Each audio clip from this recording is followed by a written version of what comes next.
आज આપણે topic number 6 જોઈશું સ્વાધ્યાય 1.3 નો ક્વેશ્ચન નંબર જ્યાં 5 નો અટકેલો હતો ત્યાંથી આપણે આગળ જઈશું તો ક્વેશ્ચન નંબર 5 છે 1/17 ની દશાંશ અભિવ્યક્તિમાં પુનરાવર્તિત અંકોની સંખ્યા વધુમાં વધુ કેટલી હશે પુનરાવર્તિત અંકોની સંખ્યા શોધવા માટે આપણે 1/17 છે તેનો આપણે ભાગાકાર કરવો પડશે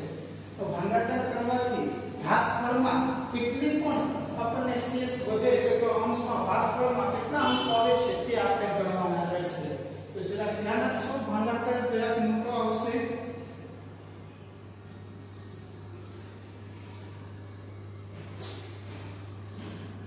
તો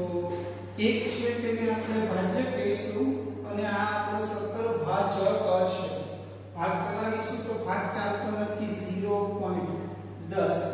હજી નથી ચાલતો 0 0 હવે ચાલે છે તો 17 નો ઘડિયો આપણે કરવો પડશે 17 પંચા 85 થશે 17 6 102 વધી જશે તો એ નહીં ચાલે 17 પંચા 85 100 માંથી 85 જશે 15 વધશે કેટલા વધશે 15 ઉપરથી 0 ઉતારો છું હવે પાછો ભાગ ચલાવીશું 8 વડે ચલાવી દઉં છું 8 + 56 5 8 * 8 8 ને 5 13 136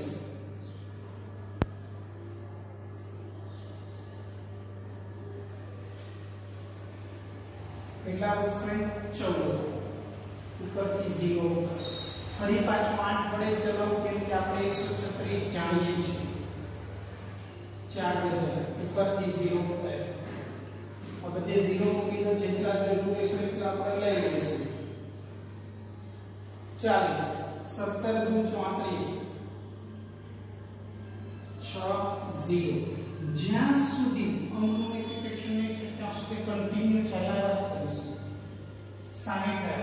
17 13 51 આપણી પાસે કેટલા છે 60 છે ધ્યાનથી જોજો 17 13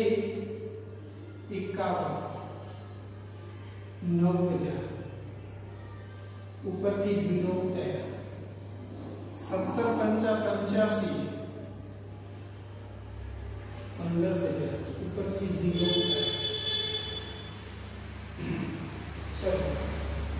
5 એટલે 5 વધેલા છે ઉપરથી 0 50 થઈ 17 * 17 17 * 34 17 વધી જાય છે 2 વડે ચલાવું છું 17 * 34 6 16 વધશે ઉપરથી 0 ઉતારો છું હવે આપણને ખબર છે કે 17 * 8 136 થાય 17 9 9 7 63 6 9 * 9 ને 6 15 153 9 વડે ચાલશે 153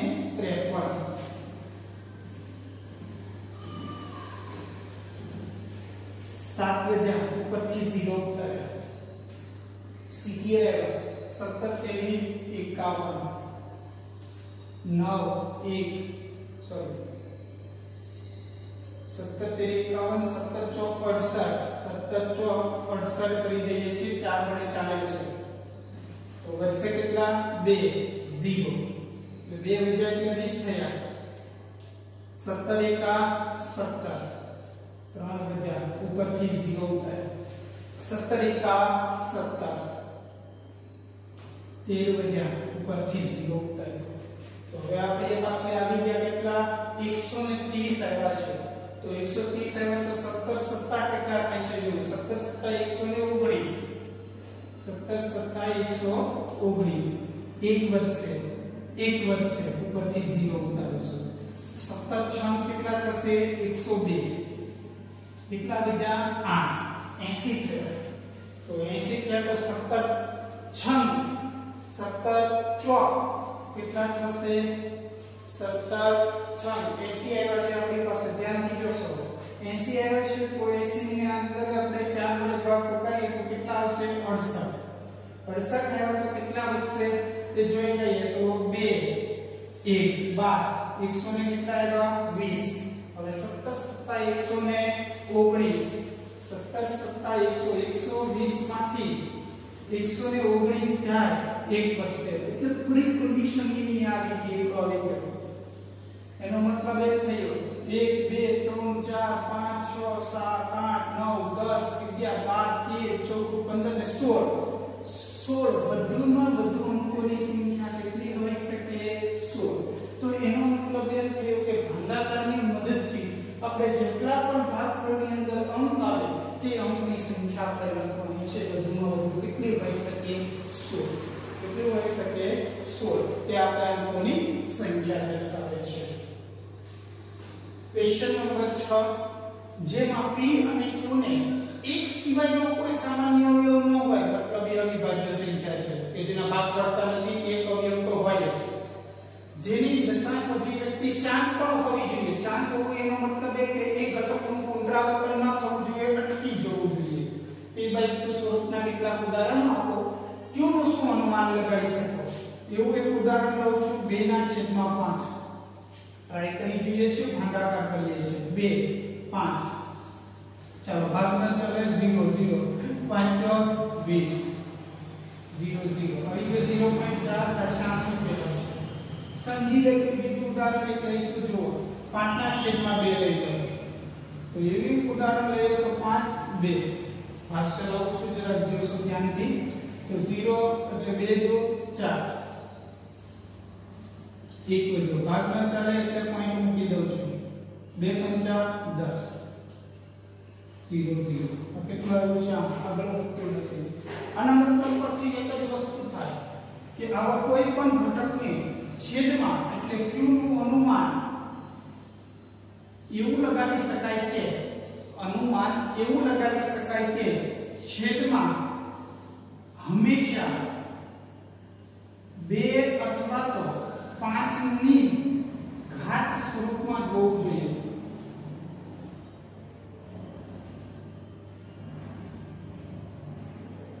જો એના ઘાત સ્વરૂપમાં ન હોય તો એ શાંત અભિવ્યક્તિ કહેવાય પણ નહીં એટલે એને 2 અથવા તો 5 ના છેદમાં 2 અથવા તો 5 ની ઘાત સ્વરૂપમાં 2 ગમે એટલી વખત ચાલે 5 ગમે એટલી વખત ચાલે પરંતુ બીજો કોઈ પણ આંકડો આવે તો એ વસ્તુ અનુમાન લગાડી શકાય નહીં અને એને શાંત કહેવાય નહીં હવે બહુ બધા ઉદાહરણ છે પણ આપણે બે ઉદાહરણ દ્વારા સમજીશું ક્વેશ્ચન નંબર 7 જેની દશાંશ અભિવ્યક્તિ અનંત અનાવૃત હોય તેવી ત્રણ સંખ્યાઓ લખો ફક્ત સંખ્યા દર્શાવવાની કે જે અનંત છે અને અનાવૃત પણ હોવી જોઈએ એનો મતલબ એ કે વ્યવસ્થિત પુનરાવર્તન થતી નથી તો એ તમે કોઈ પણ લઈ શકો 0.10 100 1000 ડેશ ડેશ ડેશ એવા જ કરશે એવી જ રીતના 20 200 2000 ડેશ ડેશ ડેશ ડેશ આ રીતના કન્ટિન્યુ કરી શકો છો એવી જ રીતના 30 300 3000 આ બધી કેવી કહેવાય છે અસમય સંખ્યાઓ જે અનંત અનાવૃત કહેવાય છે કે જેની કોઈ લિમિટ હોતી નથી અને વ્યવસ્થિત પુનરાવર્તન પણ થતી નથી ક્વેશ્ચન નંબર 8 નો દાખલો જોઈશું સમય સંખ્યાઓ 5/7 અને 9/11 ની વચ્ચે આવેલી ત્રણ ભિન્ન અસમય સંખ્યાઓ શોધો ત્રણ ભિન્ન અસમય સંખ્યાઓ શોધવાની છે તો અસમય સંખ્યા શોધવા માટે એક જ રસ્તો છે એનો ભાગાકાર કરવો જોઈશે તો સૌપ્રથમ 5/7 0.0 77 49 એક બચ્યો 0 7 એકા 7 3 વધ્યા 0 ઉતારી દઉં છું 7 ચોક 28 2 વધ્યા 0 આગળ લખતો નથી અટકાવી દઉં છું આગળ કોઈ પ્રોસેસ થતી નથી કરવી પણ નથી આપણે નેક્સ્ટ માં 9/11 9/11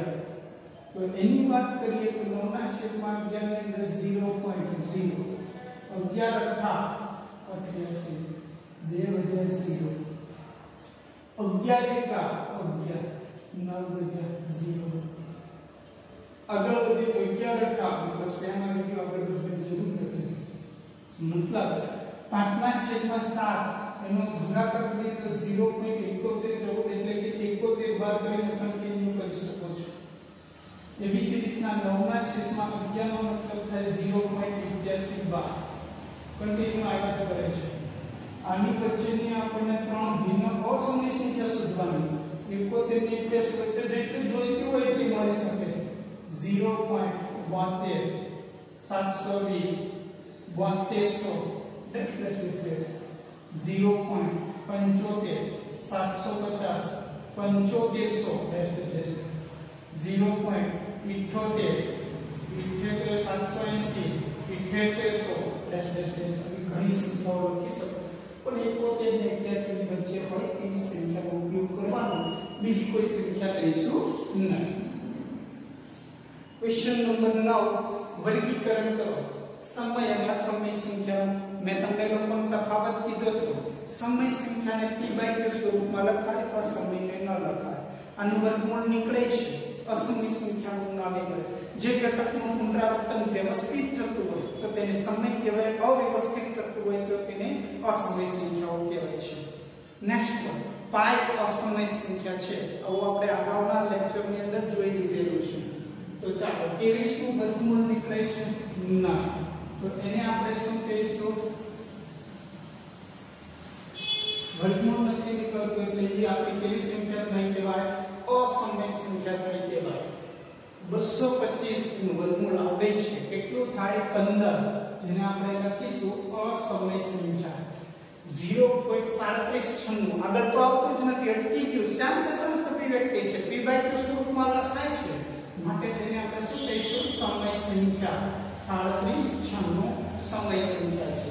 0.478 વ્યવસ્થિત રીતે પુનરાવર્તન થાય છે માટે 7.478 તે આપણી સમય સંખ્યા કહેવાશે નેક્સ્ટ 10 100 1000 એ કન્ટિન્યુ સંખ્યા આવે છે પરંતુ તકલીફ છે પુનરાવર્તન વ્યવસ્થિત નથી થતું એને આપણે શું કહીશું અસમય સંખ્યા જેવી સંખ્યા કહેવાશે અસમય સંખ્યા એટલે જેનું વ્યવસ્થિત રીતે પુનરાવર્તન થતું નથી જેના પરિણામે આપણે તેને અસમય સંખ્યા તરીકે નક્કી કરીશું અહીંયા આપણું સ્વાધ્યાય 1.3 પૂરું થશે